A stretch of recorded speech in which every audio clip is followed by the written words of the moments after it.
Professionalità. Tecnologia. Flessibilità. Omofobia. Prostituzione. Salute. Persona. Schiavitù. Responsabilità. Essere umano. Animale. Potere. Divorzio. Libertà. Straniero. Pena. Scuola. Identità. Valore. Matrimonio. Inclusione. Famiglia. Politica. Bambino. Donna. Anziano. Anziana.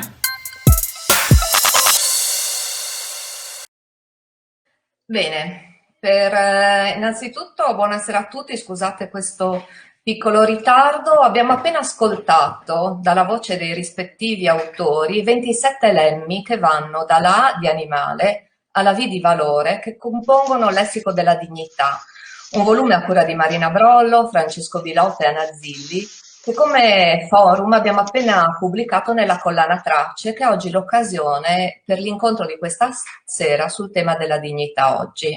Io dico solo due parole di come è nato questo libro.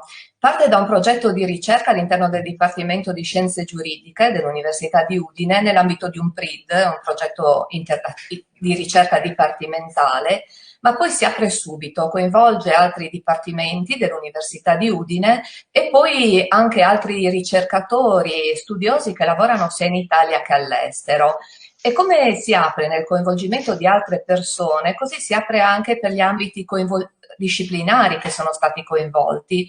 È una ricerca interdisciplinare perché, come scrivono i curatori nell'introduzione, il tema della dignità ha una vocazione universale perché tocca l'essenza dei viventi e non poteva di conseguenza essere confinato nei limiti della ricerca giuridica. Però c'è un'altra apertura molto importante in questo libro ed è quella di voler essere accessibile a un pubblico il più ampio possibile, anche al di fuori dell'ambito strettamente accademico, e questo avviene attraverso tre strumenti.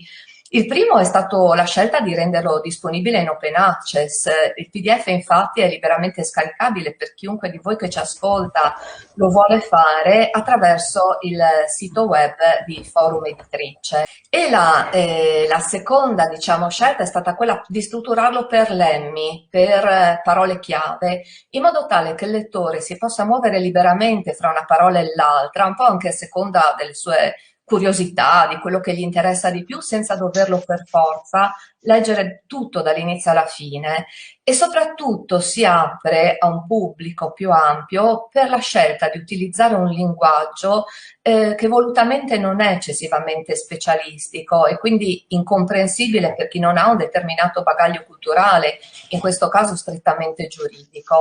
E questa per me è una scelta importantissima. Ringrazio i curatori che l'hanno fatta e gli autori che hanno saputo seguire nello scrivere ciascuno la propria parola questa indicazione.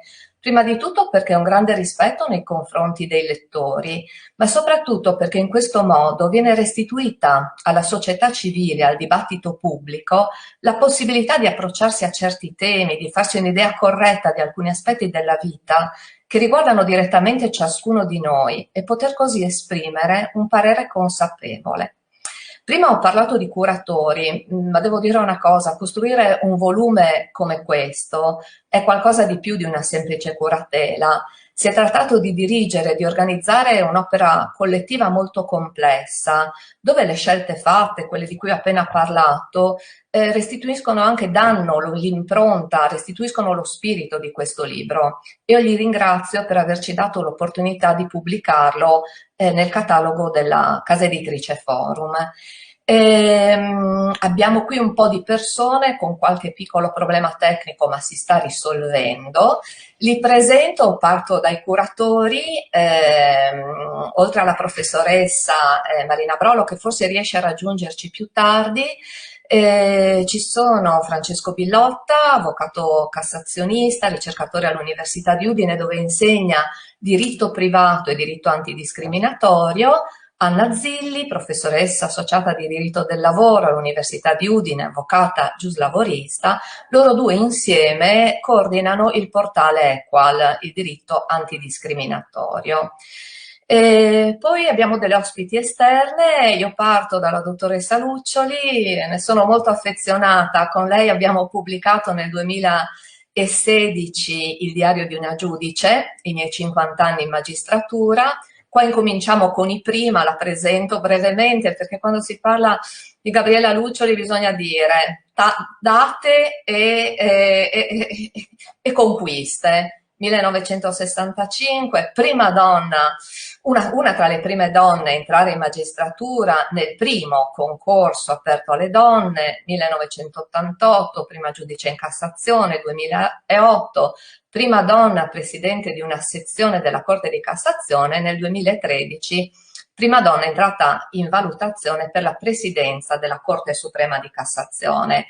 È anche una delle autrici del Lessico della Dignità, ha scritto il lemma persona, parola molto consona alle corde di Gabriella Luccioli, si è occupata di diritto di famiglia, ha attraversato tutto la storia della vita la storia italiana sulla famiglia, il divorzio, l'interruzione volontaria della gravidanza, il caso Eluana Englaro, il fine vita, i diritti delle coppie omosessuali. Però abbiamo anche l'avvocata Masi, anche qua un prima, bisogna dire prima donna, presidente facente funzioni del Consiglio Nazionale Forense, di cui è stata comunque coordinatrice anche della Commissione Pari Opportunità e tra le fondatrici dell'Osservatorio Nazionale sul diritto di famiglia. Per cui abbiamo 2 curatori, 2 voci esterne e chi ci guida un poco nella presentazione di questa sera è chi farà da moderatrice, Luana De Francisco. Lei ci accompagna da più di 10 anni con i suoi articoli di cronaca giudiziaria dalle pagine del Messaggero Veneto e ci accompagna anche con le sue inchieste, da cui sono nati dei libri come Mafia Nord-Est e recentissimo Crimini a Nord-Est. Adesso, se riusciamo a risolvere un piccolo problema tecnico che avevamo, proviamo a vedere la parola. Ci siamo riusciti, benissimo. Allora, io mi cancello, mi taccio e do a voi la parola e vi risaluto dopo alla fine. E prima di passare la parola ai relatori, agli ospiti, vorrei aggiungere a mia volta delle parole a quelle che Norma ha speso e che sottoscrivo e condivido in pieno rispetto alla bontà, alla preziosità del libro, perché vorrei trasmettervi ciò che la lettura del libro ha dato a me, ha lasciato a me. Io ho trovato che questo volume abbia il valore, la preziosità di aprire la mente, di affacciarci su cose e concetti che tante volte capita di dare per scontati, cioè travolti come siamo diciamo nel mulinello, nel frullatore, no? Nelle frenesie quotidiane, chi più chi meno, capita di scordarsi proprio l'ABC del nostro essere, qui e ora, ma anche ieri, domani, come individui, o meglio come persone, come vedremo a breve, immersi in una società, in una collettività. E quindi finendo per non dare peso a ciò che diamo per scontato, il rischio è di non accorgerci neanche della gravità di certi abusi, di certe violazioni, di certe mortificazioni, di ciò che appunto diamo per acquisito, per assodato, quel bagaglio di valori, di diritti inviolabili e fondamentali che sono ovviamente, che sappiamo, sono il lascito, il risultato, il frutto di battaglie e di conquiste, ma che sono soprattutto il presupposto per prospettive future, per il nostro per una progettualità futura. Ecco, il rischio è di dare tutto per scontato, pensiamo soltanto alla libertà di pensiero, di parola, di stampa.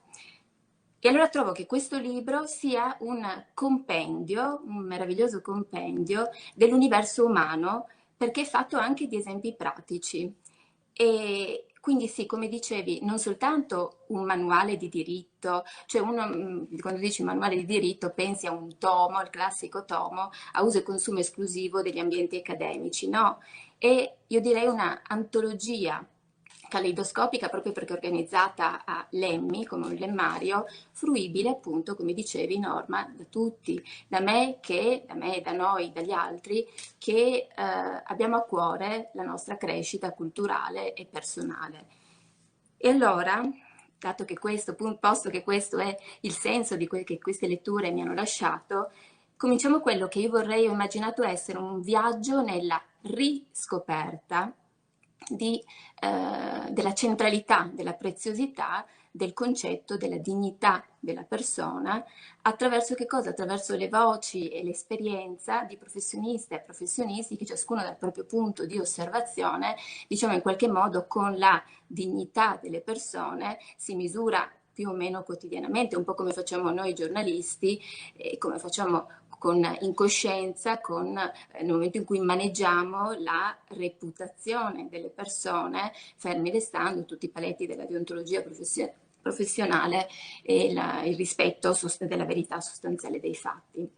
E allora in questa sorta di esplorazione, no, di questo mondo, di questo universo umano, visto che siamo in ambito giuridico, io comincerei proprio dalla giudice, dalla dottoressa Luccioli, e per chiederle che cosa succeda quando si evoca la tutela della dignità delle persone in campo giuridico. Per l'appunto il contenzioso lo possiamo immaginare, lo sappiamo, lo immaginiamo, è vasto, è il più vasto, è il più vario possibile, si spazia dalla scuola, dalla famiglia, alla scuola, dal lavoro, alla salute, all'immigrazione, e la giurisprudenza ha fatto grossi passi in avanti, un mattoncino alla volta ha costruito, però resta una materia assolutamente delicata anche perché l'oggetto è un oggetto delicato e nella quale spesso, e ce lo insegna proprio la giudice, il magistrato è chiamato a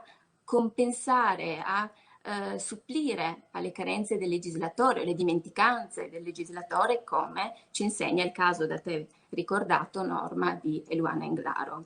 Ecco, dottoressa, io lascerei a lei l'ouverture di questa esplorazione. La ringrazio Norma per le belle parole che ha speso nel presentarmi. Devo dire che anch'io sono molto legata a Flumen, che ha pubblicato il mio libro che ha appunto ricordato Norma, e quindi mi auguro che prima o poi abbiamo di nuovo l'opportunità di fare degli incontri di persona che sono molto più piacevoli e molto più semplici da gestire. Prima di rispondere alla sua domanda volevo fare una premessa.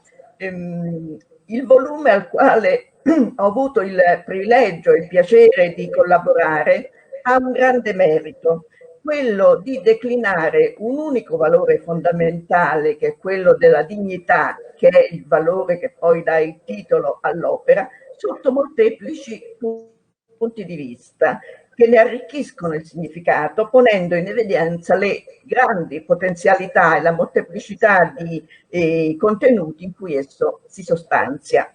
Ed è stato bello constatare che, al di là delle diverse impostazioni dei vari scritti, che ovviamente seguivano la linea data dal titolo imposto, il nocciolo duro della dignità, quello che Stefano Rodotà definiva il diritto dei diritti, il supervalore al quale tutti gli altri valori sono subordinati, ha trovato una lettura del tutto omogenea, sia che si parlasse di animale, di bambino, di politica, di tecnologia, di potere. Il nocciolo duro rimaneva sempre di una sua fisionomia ben caratterizzata.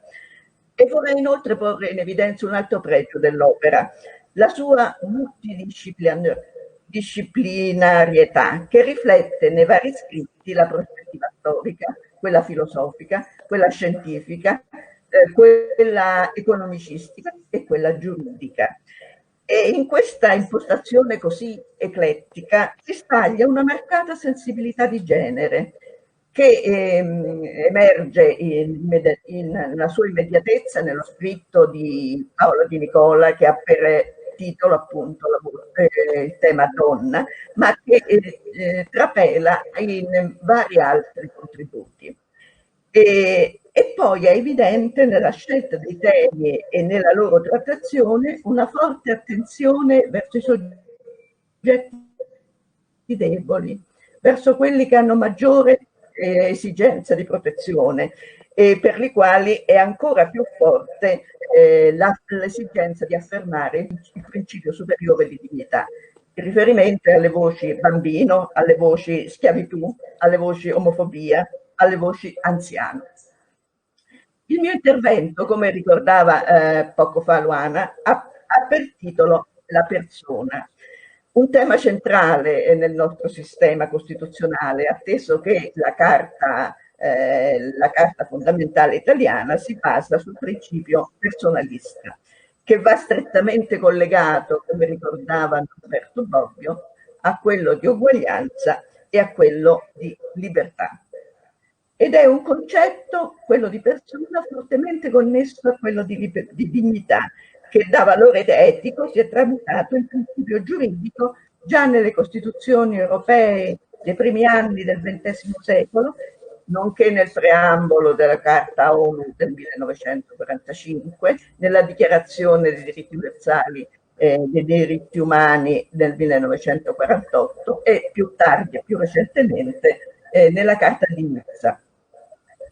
E nel mio scritto ho cercato di porre in evidenza i 1000 volti della dignità che sono recepiti in tante sentenze, soprattutto della Corte Costituzionale e della Corte di Cassazione, in cui ho lavorato per ben 27 anni, in relazione ad una pluralità di istituti giuridici nei quali erano in discussione il riconoscimento e la tutela di diritti fondamentali che hanno assunto quale imprescindibile valore di riferimento appunto la dignità della persona.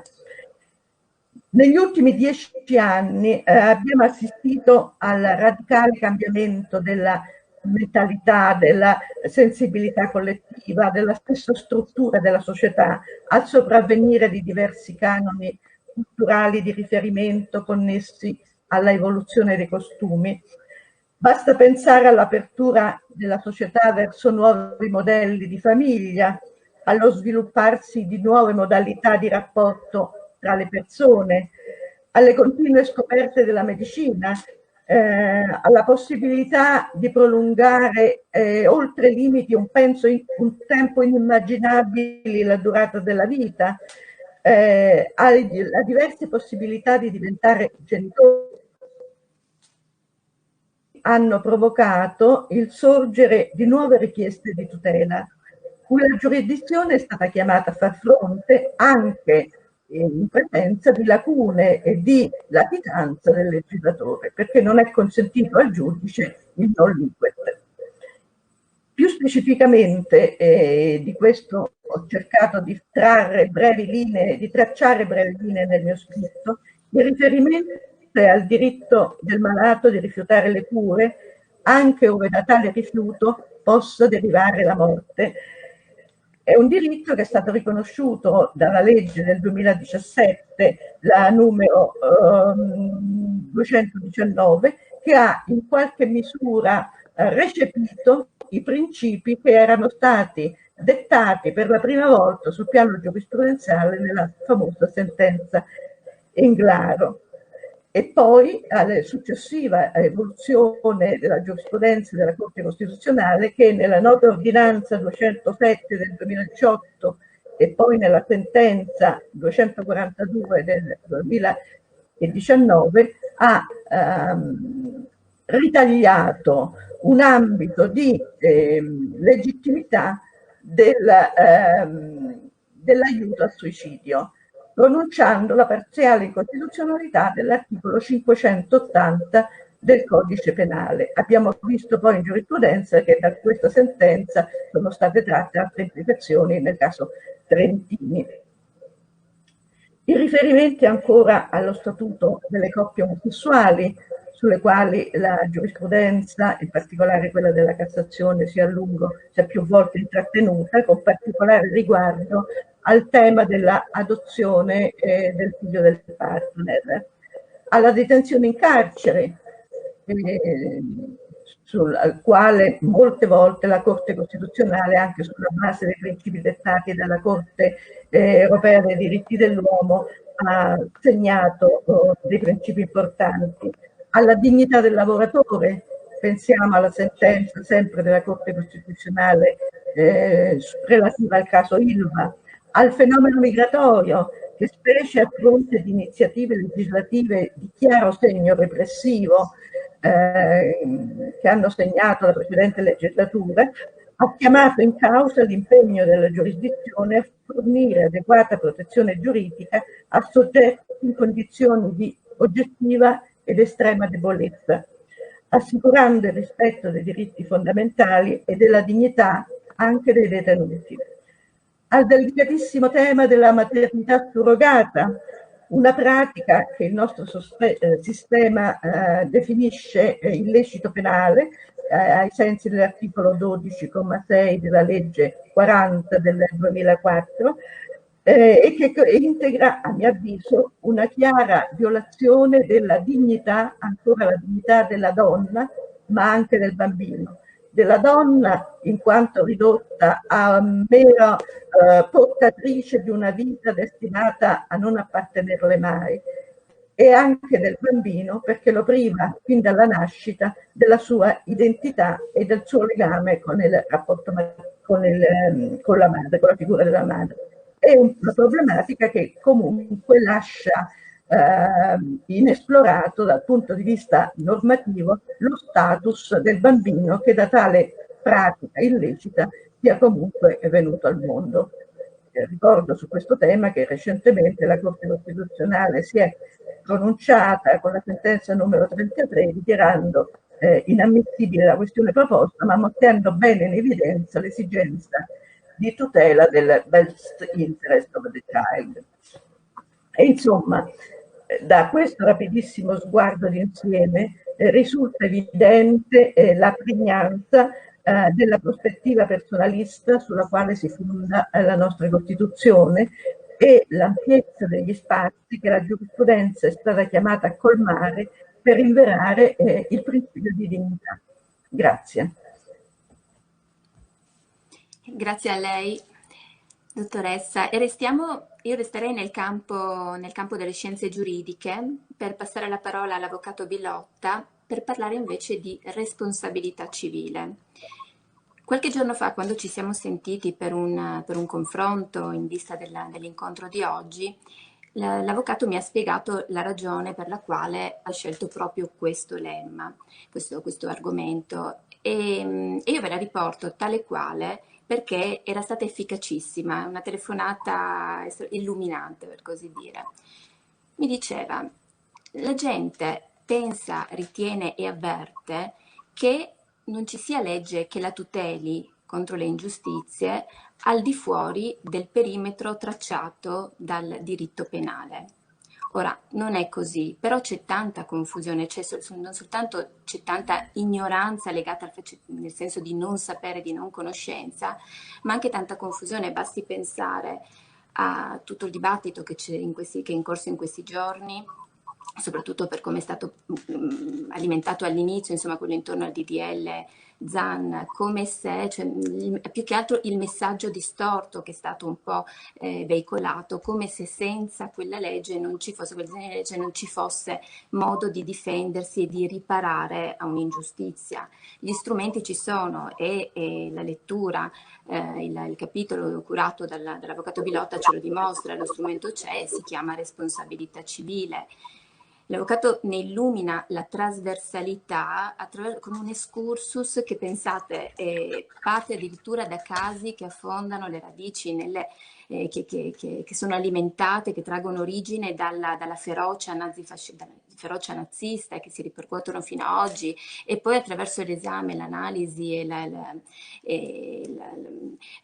la narrazione di una serie di altri casi giurisprudenziali che poi convergono, alcuni di questi che convergono poi sul riconoscimento della risarcibilità anche del danno non patrimoniale. Insomma, avvocato, anche con lei, così come con la dottoressa Luccioli, potremmo fare un'intera conferenza su un solo lemma, tanta è la mole degli esempi. A lei anche il dono della sintesi. Ecco, speriamo di riuscirci. Intanto buonasera e grazie a tutte per questa occasione di confrontarci su un lavoro che ci ha impegnato per tanto tempo, nella convinzione che il diritto sia una componente essenziale della cultura di una società. E per questo noi abbiamo cercato, non so se ci siamo riusciti, di andare oltre l'ambito strettamente giuridico, per parlare anche a chi non è un operatore del diritto e per fare un po' quello che ci ricordava poco fa la dottoressa Luccioli, cioè sollecitare l'attenzione sulla realtà che cambia, ma anche su alcuni valori che assolutamente non cambiano, come appunto la tutela della dignità e della persona. Ora è chiaro che il diritto, proprio perché è questa componente strutturale della cultura di un paese, ha una funzione simbolica importantissima. Tutto quello che si sta agitando in queste ore intorno alla legge sulle aggravanti per i reati che hanno una motivazione fondata su alcune caratteristiche personali, tra cui l'orientamento sessuale e l'identità di genere delle persone, ecco, è una dimostrazione che, nonostante il fatto che la responsabilità civile possa essere una risposta agli attentati alla dignità delle persone omosessuali e trans, abbiamo bisogno di altro, abbiamo bisogno di una sottolineatura forte, e cioè il diritto penale, che certi atteggiamenti non sono sintonici con principi fondamentali del nostro ordinamento, come appunto la dignità della persona. Ecco, io vorrei soltanto ricordare perché da un certo momento Rodotà ci parla della rivoluzione della dignità. Perché da un certo momento ci siamo messi a parlare della dignità? Perché nella Carta di Nizza nel 2000 il primo articolo ci parla della dignità? Perché nel secondo dopoguerra noi ci siamo accorti che avevamo cancellato fisicamente milioni di persone dentro i campi di sterminio, e con questa introduzione nelle carte, nella Costituzione tedesca, ma poi nella Carta di Nizza, della tutela delle dignità, abbiamo voluto sottolineare che quello che era accaduto non debba più accadere. Tutelare la dignità significa tutelare il valore di cui ciascuno di noi è portatore e portatrice, in quanto sintesi inseparabile del dato psicofisico e del dato sociale. Vorrei ancora dire che questo valore non è deciso una volta per tutte astrattamente, non lo è deciso dal legislatore, non è deciso dalla Costituzione, non è deciso neanche dalla Carta di Nizza. Ciascuno di noi, ciascuna di noi costruisce nella sua quotidianità questo valore, e con quel dovere di solidarietà che ci è imposto dall'articolo 2 della Costituzione, noi dobbiamo interagire con le altre persone nel rispetto di questo valore di cui ciascuno è portatore e portatrice. Per questo io mi sento, come dire, di non essere completamente d'accordo con quello che ci diceva poco fa la dottoressa Luccioli in merito alla maternità surrogata, perché a fronte di un dato testuale legislativo che io non posso ignorare, e cioè la sanzione penale di fronte alla maternità surrogata, del resto però devo anche dire che esistono storie di donne che scelgono consapevolmente e ritengono che sia costitutivo della loro dignità personale quello di entrare solidarmente in contatto con coppie che bambini per varie ragioni non possono avere. E detto ciò però, e quindi ricordando che c'è un pregiuridico che si impone al giuridico e di cui il giuridico non può fare mai a meno, perché altrimenti diventa qualcosa di astratto, diventa letteralmente disumano, cioè si dimentica dell'umanità di cui ciascuno di noi è portatore e portatrice. Ecco, la responsabilità civile mi è apparso un punto di vista privilegiato, perché la responsabilità civile ha a che fare con la materialità delle cose, ha a che fare con una serie di comportamenti che concretamente ci dimostrano, nel caso concreto, se quel valore della persona è stato rispettato oppure no, e mettono in mano direttamente al danneggiato la possibilità di reagire a questo attentato alla dignità, senza stare a aspettare che ci siano norme ad hoc che lo tutelino. C'è una fattispecie che noi definiamo atipica della responsabilità civile.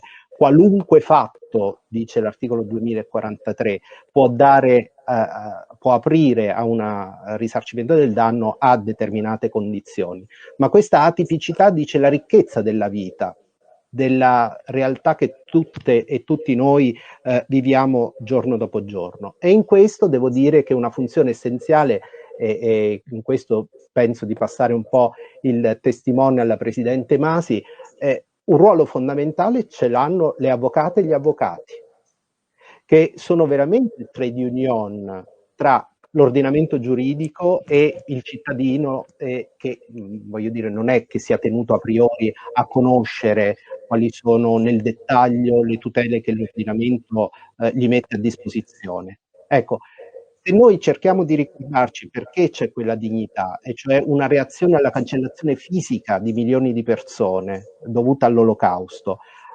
forse reagiremo con sdegno rispetto a cose che invece succedono in questi giorni intorno a noi, cose di cui non parliamo perché non le vediamo neppure. Esiste una norma nel nostro ordinamento che impone, per la formazione degli atti dello Stato civile, la presentazione del permesso di soggiorno alle persone migranti. Ora il problema è che ci sono tante persone migranti che non hanno questo permesso di soggiorno perché sono irregolari e che però hanno figli e che nascono nel nostro paese, e queste persone, proprio perché sarebbero tenute a presentare il permesso di soggiorno che non hanno, si astengono dal denunciare la nascita di questi bambini.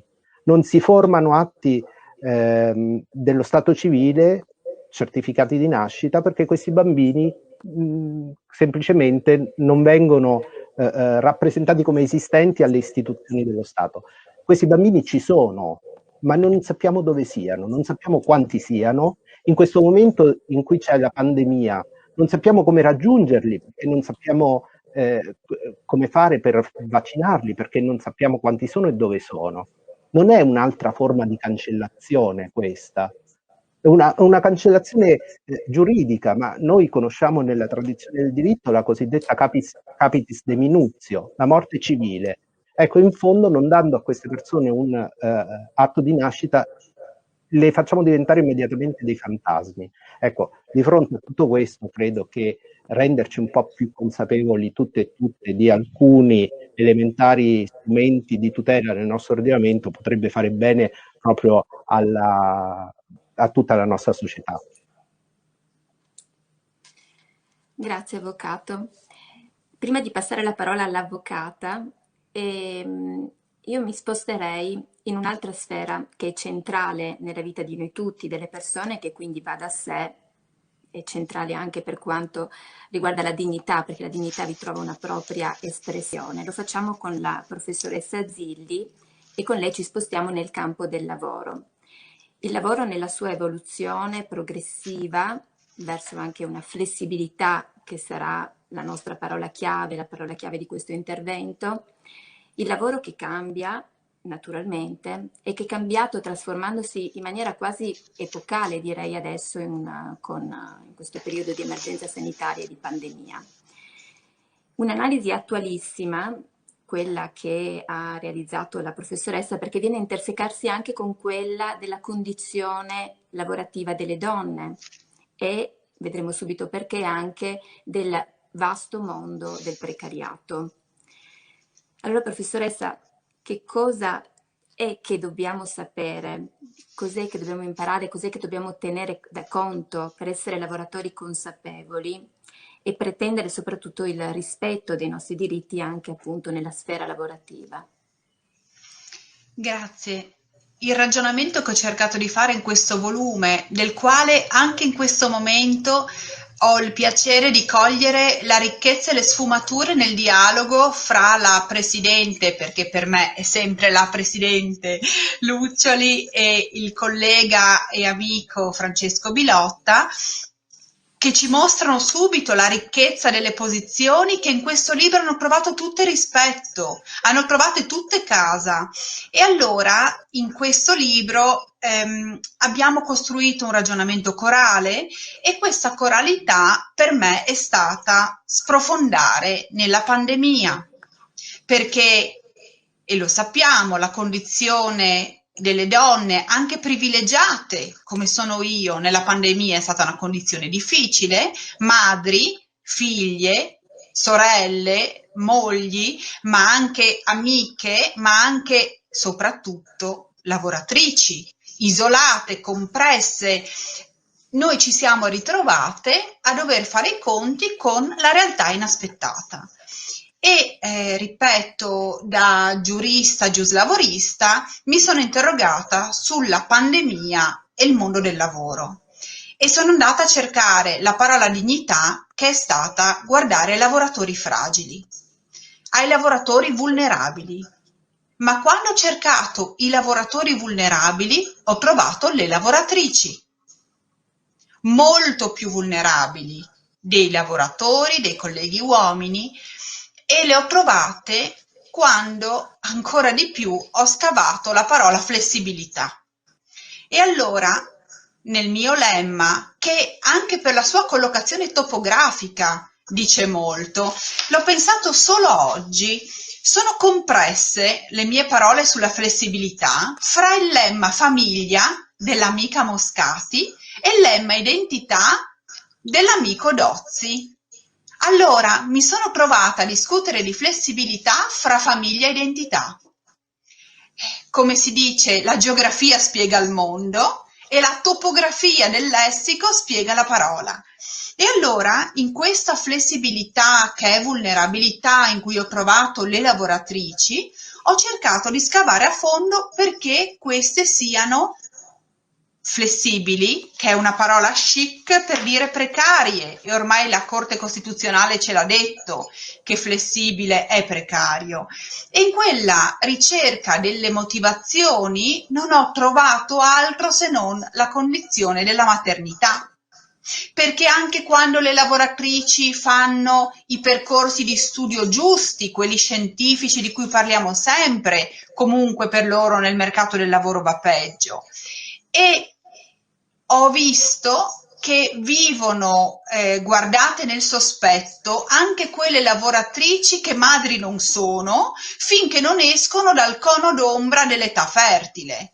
E allora, quando mi sono interrogata su come maneggiare questa flessibilità che è precarietà, ho cercato di capire questo evento maternità in termini giuridici e ho cercato di ridare dignità alla donna lavoratrice in un percorso che ho cercato di definire di sostenibilità e inclusione. Inclusione poteva essere l'altra parola del lessico e chissà mai che non ne esca un altro volume, ci chiediamo, perché quella dignità trova la sua risposta nel bisogno che il diritto del lavoro riconosce di includere le persone, ciascuna per la propria condizione, in ciascun luogo di lavoro. E vado veramente per grandi filoni. Allora, ha ragione, e di nuovo dico la nostra Presidente Luccioli, quando dice che questo volume attraversa il genere e parla di genere in più occasioni, lo faccio io, e di nuovo mi ricollego ad altri saggi presenti, a quello di Marina Brollo sulla professionalità come via d'uscita dalla precarietà e a quello di Valeria Filì della condizione dell'anziano e dell'anziana come situazione di estrema vulnerabilità lavorativa. E allora credo che il lessico e il lemma di cui ho avuto l'onore di occuparmi possano essere dei tasselli importanti. Abbiamo detto che qui si tratta di liberamente esprimere il proprio pensiero e su questo mi permetto anche di lanciare un collegamento sulla necessità che quell'esprimere liberamente il proprio pensiero sia un modo pulito comprensibile per tutte le persone, che è lo sforzo che abbiamo cercato di fare anche qui. E questo sforzo lo fa anche il Festival Costituzione, che si apre in queste giornate e che domenica mattina vede l'intervento del collega Girotto e della dottoressa Di Stasio proprio sul tema del linguaggio comprensibile giuridico. Allora mi fa piacere che questi rimandi fra attività diverse del Dipartimento di cui mi onoro di far parte ci diano la possibilità di parlare di parole e dei loro significati. Grazie professoressa. Allora io parto da giornalista, visto che sfoglio ogni giorno e cerco di leggere quanti più quotidiani possibile, parto dalla prima pagina della Cultura di Repubblica di ieri, dove è stato riportato uno stralcio dell'ultimo saggio del giurista Gustavo Zagrebelsky sul giusto processo, e questo è il titolo del libro, sulla giustizia come professione. Quel brano ritengo che sia stato scelto anche dai colleghi giornalisti perché risponde a una domanda che so essere molto frequente, ricorrente in chi non frequenta i palazzi di giustizia. Perché in quelle poche pagine il giurista spiega come e perché un avvocato possa difendere una persona pur sapendola colpevole. Noi che qui non vogliamo dare niente per scontato, abbiamo detto all'inizio, e che abbiamo il piacere di ospitare appunto la Presidenza del Consiglio Nazionale Forense, partiremo da questo interrogativo, cioè dalla funzione cruciale di chi è chiamato a mediare, come diceva l'avvocato Bilotta, e a garantire il diritto alla difesa a tutti, innocenti e non, per continuare a ragionare appunto sulla dignità, declinandola anche nei termini dettati da e all'avvocatura. Perché poi da donna sposata con un avvocato penalista so che che nella vostra carriera incontrate tantissimi casi, i più vari e i più vasti, e quindi ecco, come dicevo all'inizio, maneggiate la dignità delle persone, la tutela della dignità delle persone quotidianamente.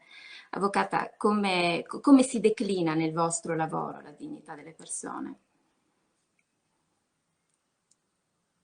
No, non si sente. Ecco, ho riacceso il microfono, sì. Quindi occasione ovviamente per salutare nuovamente e per ringraziare soprattutto gli autori del bellissimo testo, e per questo mi congratulo anche per la scelta originale e anche sotto il profilo della comunicazione efficace, della scelta del lemmario, insomma, che declina, come già è stato detto, il termine di dignità secondo tanti aspetti e soprattutto con riferimento a tante tipologie, quindi sia sotto il profilo oggettivo che soggettivo. Quindi grazie di questa occasione di confronto. Saluto, non posso esimermi dal salutare la Presidente Luccioli, perché anche per me la dottoressa Luccioli resterà Presidente. Comunque, anche perché per quanto riguarda la materia di cui prevalentemente mi occupo, è stato comunque un faro nell'interpretazione, in quella giustizia empatica, Presidente, che tanto ci manca, perché in materie particolari, e sono tante perché non si esaurisce ovviamente soltanto con la o le famiglie, ma nella tutela proprio della persona nell'accezione ampia, avremmo proprio bisogno di una giustizia quanto più empatica possibile, perché una giustizia empatica concorrerebbe senz'altro anche in termini di efficienza ed efficacia, a proposito del giusto processo a cui faceva riferimento Luana, la giornalista.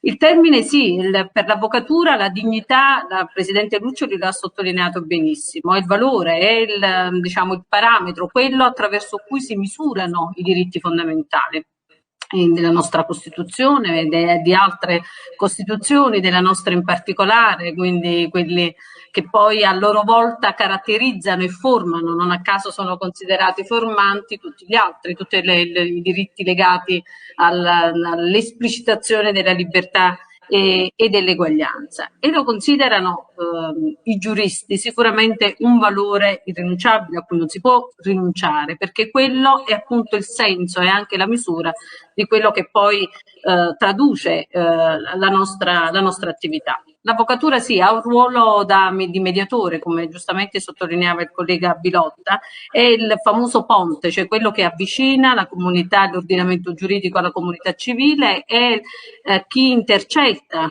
i bisogni per riconoscerli, insomma, per far sì che siano riconosciuti come diritti, e soprattutto è colui o colei che garantisce a ciascuno il diritto di avere diritti, a proposito dell'intervista e dell'articolo a cui lei faceva riferimento, quindi non ci sono eccezioni sotto questo profilo. È un concetto che è strettamente, funzionalmente, ontologicamente legato al concetto di persona, ed è quello da cui non bisogna poi allontanarsi, perché persona non è soltanto un sostantivo generico, è quello che dà il senso in termini non soltanto formali ma anche sostanziali di chi poi siamo chiamati a difendere. In tutte la scelta anche del lemma, quindi all'interno della società, nella famiglia, nell'ambito del lavoro, in relazione e correlazione a quelli che possono essere tanti altri aspetti. Non è un ruolo facile perché abbiamo un compito importantissimo che è anche quello di comunicare. Uso il condizionale perché non sempre ci riesce, perché noi dovremmo essere anche coloro che sono in grado di interpretare e di far sì che sia compresa anche da chi difendiamo, o anche contro coloro quali difendiamo, e non è sempre un'attività semplice, quella di far comprendere in maniera adeguata, senza riserve, senza pregiudizi, perché non è detto che poi l'avvocato non li abbia. E questo, diciamo, è un passaggio che soprattutto nella discussione e degli ultimi periodi su diversi argomenti, l'ultimo è la DDL Zan, ma ci sono stati precedenti, l'adozione, la step child adoption, la legge che poi ha approvato le unioni civili, un problema sempre per rimanere nell'ambito della famiglia, ma così anche a voler citare tutto l'aspetto che riguarda il mondo del lavoro, delle professioni. Non sempre è facile anche all'interno dell'avvocatura comprendere che che quel valore, che quello della dignità deve essere il nostro punto di riferimento.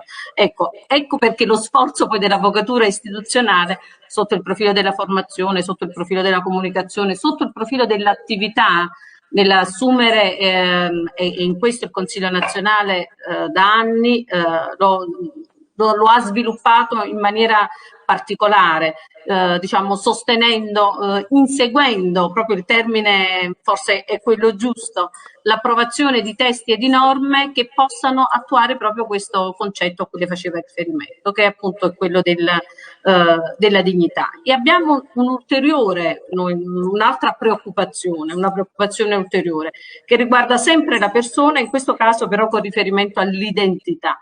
Lo dico perché su questo concetto dell'identità la discussione, appunto il dibattito di questi giorni, crea non pochi equivoci al riguardo. A differenza della dignità che l'avvocatura, il mondo dei giuristi ha sempre considerato e considera, come abbiamo sottolineato già in questo pomeriggio, un valore irrinunciabile, sul concetto di identità qualche problema in più c'è.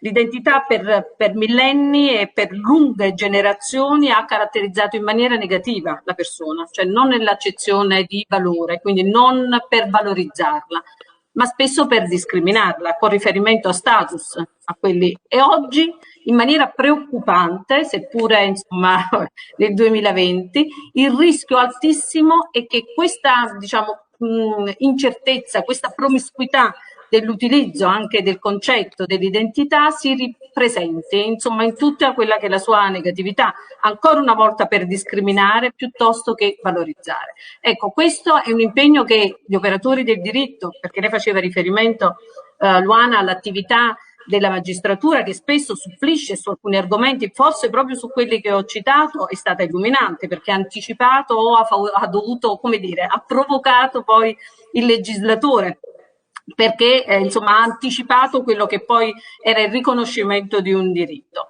va anche sottolineato che questa attività è dettata e poi è prestata grazie all'interazione con chi, appunto, con l'avvocatura che rappresenta, che intercede in quel famosa attività di ponte e sottopone una questione su cui si è chiamati a decidere. Ecco, questa attività e questo impegno in questo preciso momento storico noi lo dobbiamo sentire ancora con maggiore vigore. Perché sia attuato, diciamo meglio, perché sia attuata una società giusta, è sicuramente il concetto non può distinguersi da quello di una società inclusiva. Perché questo sia possibile è necessario che tutti non solo abbiano il diritto e sia riconosciuto a ciascuno il diritto di avere diritti, ma soprattutto che a ciascuno sia riconosciuto il diritto di essere se stessi, con riferimento a quel concetto di identità a cui richiamavo prima, in tutti gli ambiti, quindi dalla famiglia, nell'ambito della famiglia, nel diritto di potersi rappresentare come tale, nella società, nella scuola, nel mondo professionale e anche nell'attività lavorativa e nel mondo professionale. Mi accingo così brevemente solo per ricordare, quindi a chiudere, e per sottolineare appunto che se su questi parametri, su queste direttrici, l'avvocatura istituzionale, o meglio il Consiglio nazionale, si sta muovendo, e in particolare negli ultimi mesi, di concerto con le consigliere nazionali di parità, di concerto con l'UNAR e anche con riferimento al lavoro delle commissioni, in particolare quella dei diritti umani, col MIUR e quindi con la scuola per i progetti di legalità, nella consapevolezza appunto che questo ponte noi abbiamo il dovere di realizzarlo e di non interrompere, diciamo, questo circuito, non soltanto nell'assolvimento di quello che notoriamente viene definito, comunemente definito il ruolo sociale, ma anche proprio come portatori, noi ci auguriamo sani, poi ci sono sicuramente le eccezioni, di valori fondamentali come quello appunto di cui si discute oggi, che è appunto quello della dignità. Grazie Presidente. Siamo svizzeri, sono le 19, quindi evidentemente non c'è tempo per un secondo giro di domande, però Norma, che dici? Forse l'hai detto all'inizio quando io non ero collegata, però io mi sento anche di salutare la professoressa Brollo che ci teneva tantissimo, immagino ci tenesse tantissimo a essere presente e spiegare come ormai anche lei con i suoi impegni istituzionali e gli incarichi a livello nazionale purtroppo capiti che sia spesso poi convocata a riunioni. Io mi sento anche di ricordarlo perché siamo tutti orgogliosi insomma degli incarichi che poi vengono a rivestire i nostri tutti i nostri concittadini, a maggior ragione, insomma è fresca di nomina sia da parte del Ministro del Lavoro Andrea Orlando nel gruppo di studio sugli effetti dello smart working sia nel privato che nel pubblico e questa è la ragione dell'impegno contestuale, è stata nominata dall'Agenzia Nazionale di Valutazione del Sistema Universitario e della Ricerca come coordinatrice del gruppo di esperti della valutazione dell'area di scienze giuridiche. Quindi la salutiamo sperando che magari quando ci sarà la presentazione in presenza sia libera da ulteriori impegni. Io vi ringrazio, peraltro vi ringrazio, visto che abbiamo accennato anche all'importanza di un linguaggio comunicativo anche su temi così difficili, chiudiamo magari con un appello a chi ci ascolta, a un'invocazione alle competenze, alla consapevolezza, lo dico dal mio punto di osservazione in questo momento, noi che siamo impegnati quotidianamente in questa battaglia contro la banalizzazione, contro la superficialità, contro la spettacolarizzazione, ecco, l'istruzione, puntiamo tutto sull'istruzione, sulle competenze e quindi ben vengano libri, opere, lavori come il vostro. Vi ringrazio. Grazie a tutte e a tutti. Grazie. E allora io vi rilascio con le parole che abbiamo sentito all'inizio per chi magari se l'è perso, perché forse adesso risentirle dopo aver ascoltato questa presentazione saranno ancora più saporite, come si suol dire. Per cui io vi ringrazio e vi saluto con le parole del lessico della dignità, perché sono proprio molto belle. Professionalità. Tecnologia. Flessibilità. Omofobia. Prostituzione. Salute. Persona. Schiavitù. Responsabilità. Essere umano. Animale. Potere. Divorzio. Libertà. Straniero. Pena. Scuola. Identità. Valore. Matrimonio. Inclusione. Famiglia. Politica. Bambino. Donna. Anziano. Anziana.